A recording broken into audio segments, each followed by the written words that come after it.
Transmit. Initiate the necrotic signal. Receive. Initiate the putrescent cadence.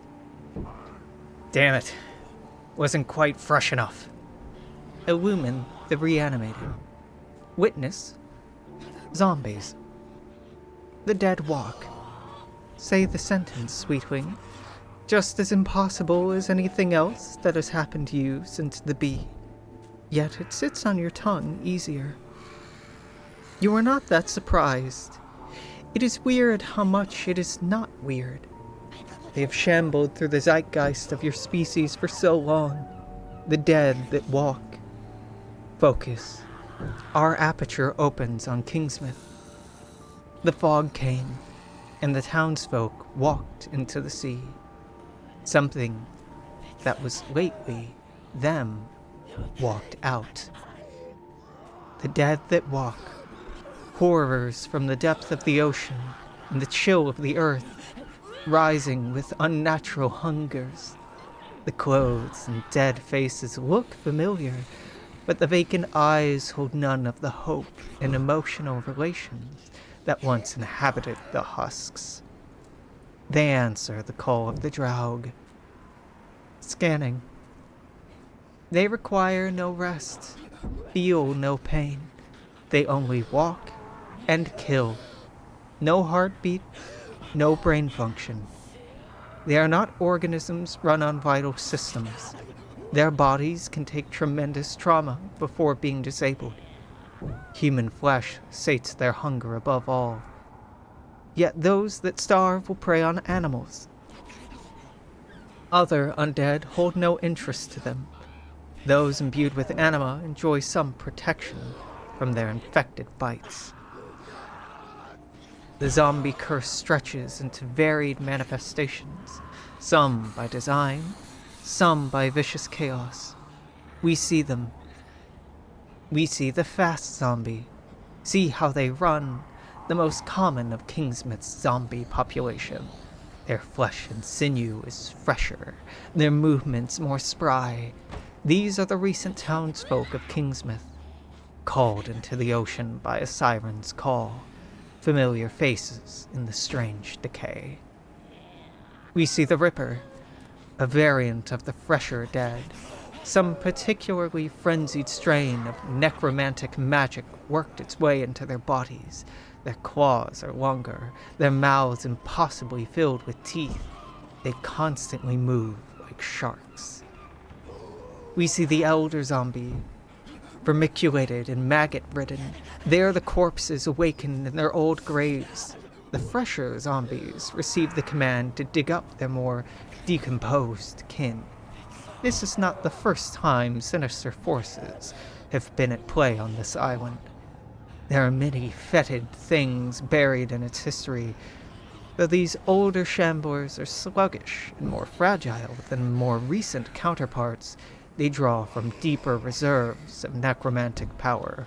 They call on carrion birds, beasts, and insects. They command lesser undead.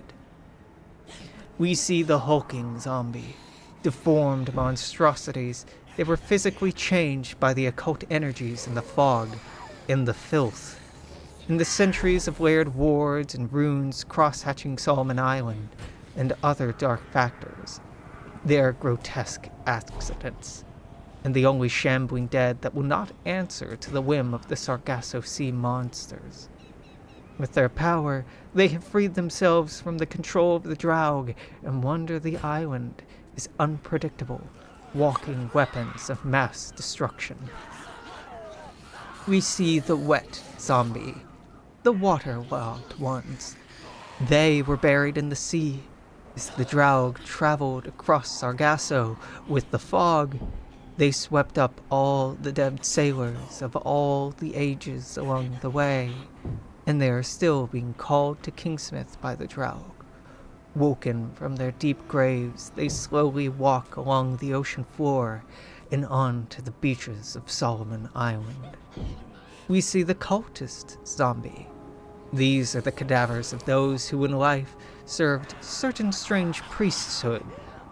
delved into the mystery of potent cults or otherwise devoted themselves to occult study. Some spark of awareness stays with them, and in death, they can still call on their ritual powers. We see the shambling bear, the cadaverous beast, the undead Ursine. Necromantic magics can seep into the bodies of potentially any creature. Its great body contains vast stores of black magic. Tell us, Sweetwing, have you heard the legend of Resurrection Joe? He is an infamous resident of Solomon Island's history. His bones have settled for a century or two, and still the locals shiver at his name. His body parts are scattered. If you can find several pieces and gather them together at his grave, you may hear his story. Resurrection Joe was a legend in his own time, and in his own death. He was born Joseph Blythe. He was a bad seed. He was the baddest Johnny in the apple cart. He blasphemed. He stole. He fought. He killed. He did things that the good citizens had to write new laws against. Joe refused every point of etiquette and rule, including dying. When the judge sentenced Joe to death by hanging, he dangled, but kicked for 3 days. When they shot him, he woke up.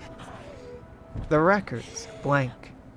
After this point, as the town tried all manner of unlawful execution techniques, when Joe finally seemed to succumb, they took no chances. They dismembered his body, scattered the parts. But Joe lived on in story and in rhyme. His rancid laughter still haunts Solomon Island.